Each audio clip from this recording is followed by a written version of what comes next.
Assalamualaikum warahmatullahi wabarakatuh. Saya Mulyana dari kelas 1B akan membacakan pidato Bapak Anies Baswedan dalam peringatan Hari Pendidikan Nasional tahun 2015. Assalamualaikum warahmatullahi wabarakatuh. Di hari yang berbahagia ini, kehadiran Allah Subhanahu wa Ta'ala, Tuhan yang Maha Pengasih, kita panjatkan puji dan syukur atas izin, rahmat, dan karunia-Nya. Kita semua berkesempatan untuk merayakan Hari Pendidikan Nasional ini. Di Hari Pendidikan ini, atas nama pemerintah, izinkan saya menyampaikan apresiasi pada semua pihak, pada semua pelaku pendidikan dimanapun berada, yang telah ambil peran aktif untuk mencerdaskan saudara sebangsa.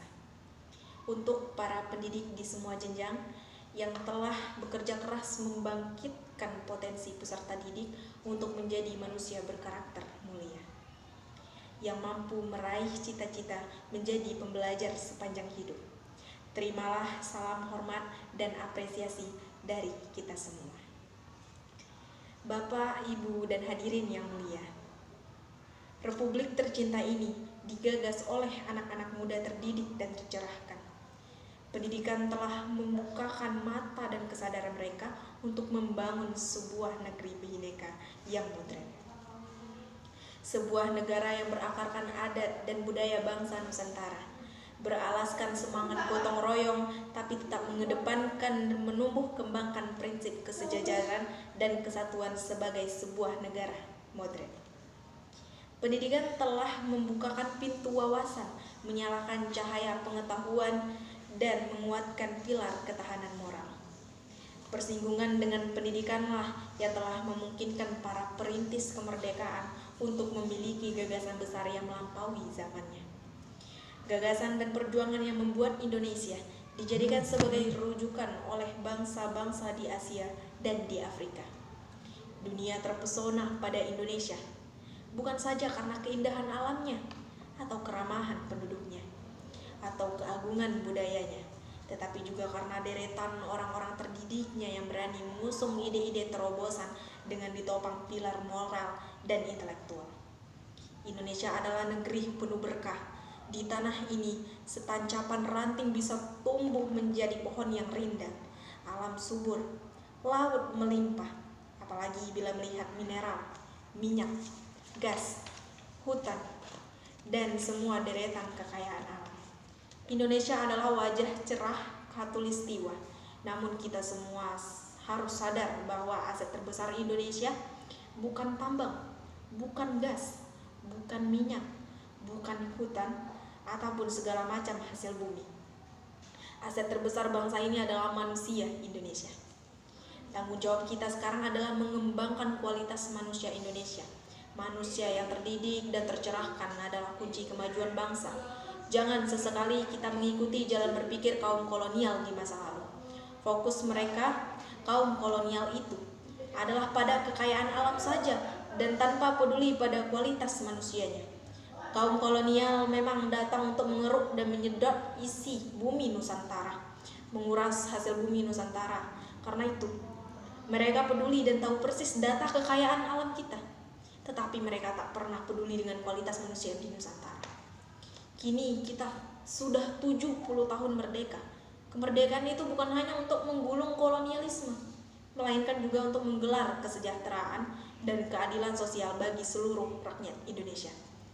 Jangan sampai kita hanya tahu tentang kekayaan alam, tetapi tidak tahu kualitas manusia di negeri kita.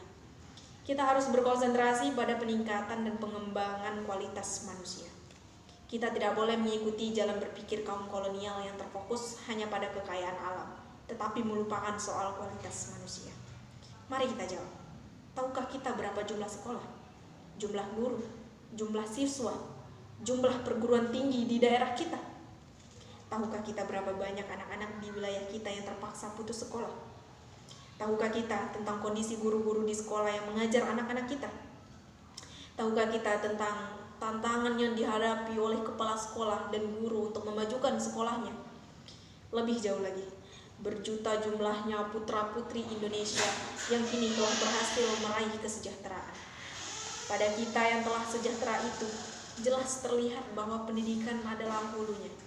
Karena pendidikanlah, maka terbuka peluang untuk hidup lebih baik. Pendidikan itu seperti tangga berjalan yang mengantarkan kita meraih kesejahteraan yang jauh lebih baik. Pertanyaannya, sudahkah kita menengok sejenak pada dunia pendidikan yang telah mengantarkan kita sampai pada kesejahteraan yang lebih baik? Pernahkah kita mengunjungi sekolah kita dulu?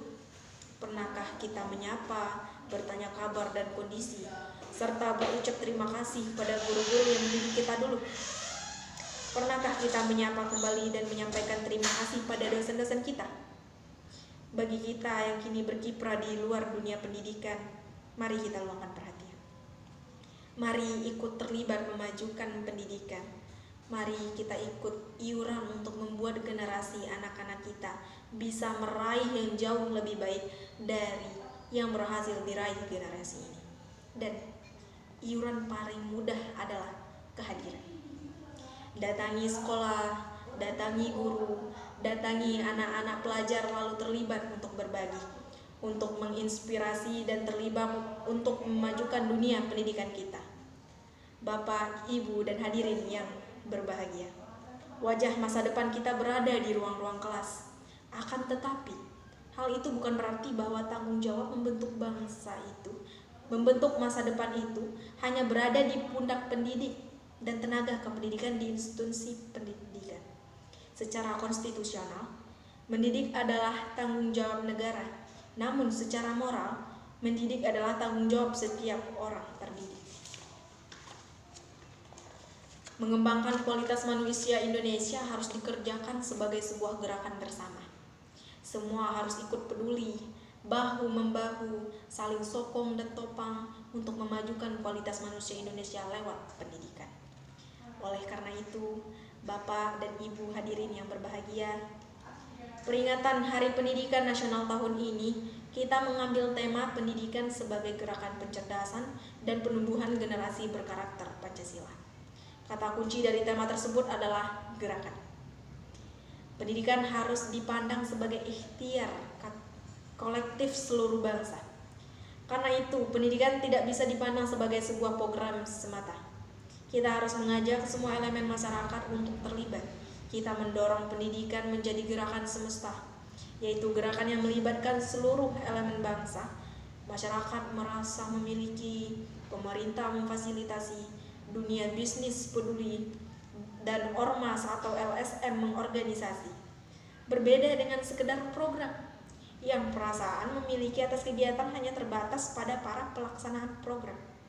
Sebuah gerakan justru ingin menumbuhkan rasa memiliki pada semua kalangan. Mari kita ajak semua pihak untuk merasa peduli, untuk merasa memiliki atas problematika pendidikan, agar semua bersedia menjadi bagian dari ikhtiar untuk menyelesaikan problematika. Itu. Gerakan pencerdasan dan penumbuhan generasi berkarakter Pancasila adalah sebuah ikhtiar mengembalikan kesadaran tentang pentingnya karakter Pancasila dalam pendidikan kita. Sudah digariskan bahwa pendidikan bertujuan untuk mengembangkan potensi peserta didik agar menjadi manusia yang beriman, bertakwa kepada Tuhan Yang Maha Esa, berakhlak mulia, sehat, berilmu, cakap, kreatif, mandiri, dan menjadi warga negara yang demokratis, serta bertanggung jawab. Itulah karakter Pancasila yang menjadi tujuan pendidikan nasional kita. Menumbuh kembangkan potensi anak didik seperti itu memerlukan karakteristik pendidik dan suasana pendidikan yang tepat. Disinilah Bapak, Ibu, dan hadirin sekalian, peringatan Hari Pendidikan Nasional ini menjadi amat relevan untuk mengingatkan kembali tentang karakteristik pendidik dan suasana pendidikan. Peringatan Hari Pendidikan tak bisa lepas dari sosok Ki Hajar Dewantara yang pada tanggal 2 Mei adalah hari kelahiran Bapak Pendidikan Indonesia itu. Ki Hajar Dewantara menyebut sekolah dengan istilah taman. Taman adalah tempat belajar yang menyenangkan. Anak datang ke taman dengan senang hati, berada di taman juga dengan senang hati, dan pada saat harus meninggalkan taman, maka anak akan merasa berat hati. Pertanyaannya, sudahkah sekolah kita menjadi seperti taman? Sudahkah sekolah kita menjadi tempat belajar yang menyenangkan? Sekolah menyenangkan memiliki berbagai karakter. Di antaranya adalah sekolah yang melibatkan semua komponennya, baik guru, orang tua, siswa dalam proses belajarnya. Sekolah yang pembelajarannya relevan dengan kehidupan, sekolah yang pembelajarannya memiliki ragam pilihan dan tantangan, di mana individu diberikan pilihan dan tantangan sesuai dengan tingkatannya. Sekolah yang pembelajarannya memberikan makna jangka panjang bagi peserta didiknya. Di Hari Pendidikan Nasional ini, mari kita kembalikan semangat dan konsep Ki Hajar Dewantara bahwa sekolah harus menjadi tempat belajar yang menyenangkan. Sebuah wahana belajar yang membuat para pendidik merasakan mendidik sebagai sebuah kebahagiaan. Sebuah wahana belajar yang membuat para peserta didik merasakan belajar sebagai kebahagiaan. Pendidikan sebagai sebuah kegembiraan. Pendidikan yang menumbuh kembangkan potensi peserta didik agar menjadi insan berkarakter Pancasila. Ikhtiar besar kita untuk pendidikan ini hanya akan bisa terwujud bila kita semua terus bekerja keras dan makin membuka lebar-lebar partisipasi masyarakat untuk terlibat aktif dalam pendidikan. Mulai hari ini kita harus mengubah perspektif bahwa pendidikan bukan hanya urusan kedinasan di pemerintahan, melainkan juga urusan kita, dan ikhtiar memajukan pendidikan adalah juga tanggung jawab kita semua. Mari kita teruskan kerja keras, kerja bersama dan kerja sama ini. Semoga Allah Subhanahu wa Ta'ala, Tuhan yang Maha Kuasa, selalu membimbing kita agar dapat meraih dan melampaui cita-cita bangsa kita tercinta. Selamat Hari Pendidikan Nasional, jayalah Indonesia. Wassalamualaikum warahmatullahi wabarakatuh.